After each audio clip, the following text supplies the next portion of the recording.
കർത്താവായ ഈശോയിൽ പ്രിയ ദൈവ മക്കളെ, അതിക്രമങ്ങൾക്ക് മാപ്പും പാപങ്ങൾക്ക് മോചനവും ലഭിച്ചവൻ ഭാഗ്യവാൻ.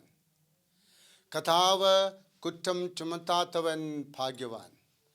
റോമ 4:7-8. മനുഷ്യൻ്റെ സകല ശക്തിയും കർമ്മവീര്യവും ഇല്ലാതാക്കാൻ അവൻ്റെ പാപബോധം മതിയാകും. ആത്മാഭിമാനത്തെ പാപബോധം തകർക്കും.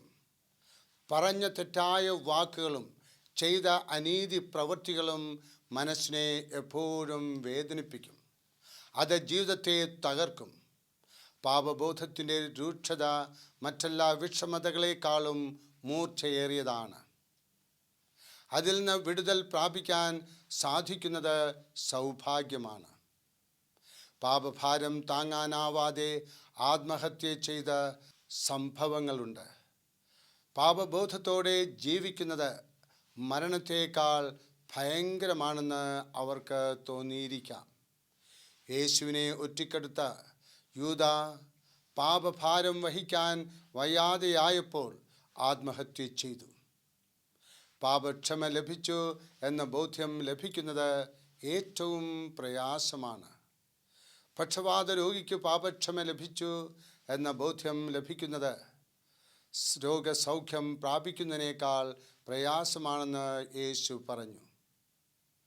ആദ്യം പാപക്ഷമ ബോധ്യം ലഭിച്ചാൽ പിന്നാലെ രോഗസൗഖ്യം സാധ്യമാണെന്ന് യേശു മനസ്സിലാക്കി. രോഗം മാറുവാൻ പാപബോധം ഇല്ലാതാക്കണം. അവസരം കിട്ടിയാൽ വീണ്ടും ഉപയോഗിക്കാൻ വേണ്ടി സൂക്ഷിക്കുന്ന തെറ്റായ ആഗ്രഹങ്ങളാണ് പാപബോധത്തെ നമ്മിൽ നിന്ന് തറപ്പിച്ച് നിർത്തുന്നത്. മനസ്സിൽ നിന്ന് തെറ്റായ ആഗ്രഹങ്ങളെ പൂർണ്ണമായി ഉപേക്ഷിച്ചാൽ പാപഭാരം ഇല്ലാതാകും. മനസ്സിന് ഒരു അന്തരം ഉണ്ടാകണം. യോഹന്നാൻ സ്നാപകന് പാപമോചനത്തിനായി ചൂണ്ടിക്കാണിച്ച മാർഗം മാനസാന്തരമാണ്. ചെയ്ത തെറ്റുകൾ ആത്മാർത്ഥമായി ഏറ്റുപറയുകയും പഴയ മാർഗങ്ങളിൽ ചരിക്കയില്ല എന്ന് നിശ്ചയിക്കുകയും അവയെ ചിന്തയിൽ നിന്ന് ഉപേക്ഷിക്കുകയും ചെയ്താൽ പാപഭാരം ഇല്ലാതാകും.